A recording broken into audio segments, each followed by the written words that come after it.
Yo and hello everybody, Mike here, baseball collector. It is Monday night and a little Monday mail day. I have one card to show and it's already right in front of you. This is all I got in the mail today, but it's a good one and I'm going to spend a little time on it because the player pictured here just deserves a little bit of kudos for what he did in his major league career. This is a 1940 play ball, Walter Johnson, and even though it's only a VG3, the card is pretty well centered. It's got a little crease up here in the corner. You can see some typical toning of 1940 play ball cards, but just a beautiful card of Walter Johnson.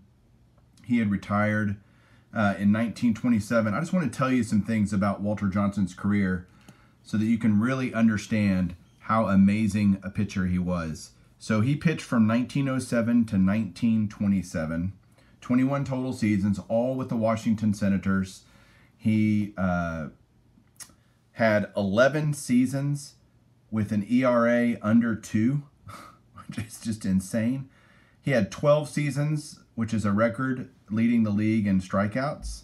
417 wins all time, which is second most behind Cy Young.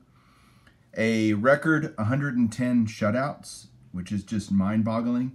He won the pitching Triple Crown in 1913, 1918, and 1924, and he was the AL MVP in 1913 and 1924.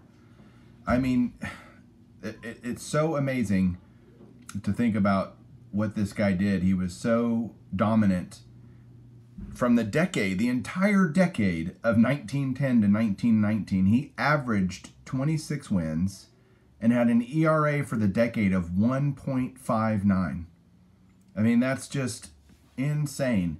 And I know it was kind of during the quote-unquote dead ball era, but Walter Johnson had a fastball that was unmatched for his time. Maybe the second closest might be Smokey Joe Wood or somebody, but Johnson was considered to be the premier fastball pitcher of his era. I'll read you a quote from a former player that played against him. On August 2nd, 1907, I encountered the most threatening sight I ever saw in the ball field. He was a rookie, and we licked our lips as we warmed up for the first game of a doubleheader in Washington.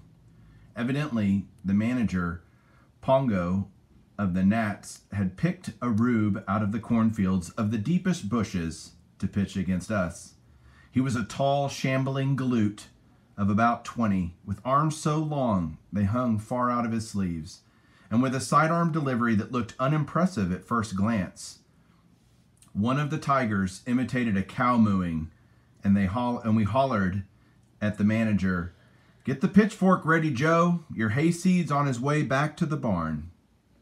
The first time I faced him, I watched him take that easy wind-up, and then something went past me that made me flinch. The thing just hissed with danger. We couldn't touch him. Every one of us knew we'd met the most powerful arm ever turned loose in a ballpark. Ty Cobb. So if that goes to tell you, if Ty Cobb says that about Walter Johnson, that something hissed by him and he couldn't even see it. They used to say when it was dark, they'd get 2 strikes. They'd be like, screw it. What we can't hit, what we can't see. I mean, just unbelievable. What an amazing career. Such a great career that he was named as one of the first 5 players inducted into the Hall of Fame.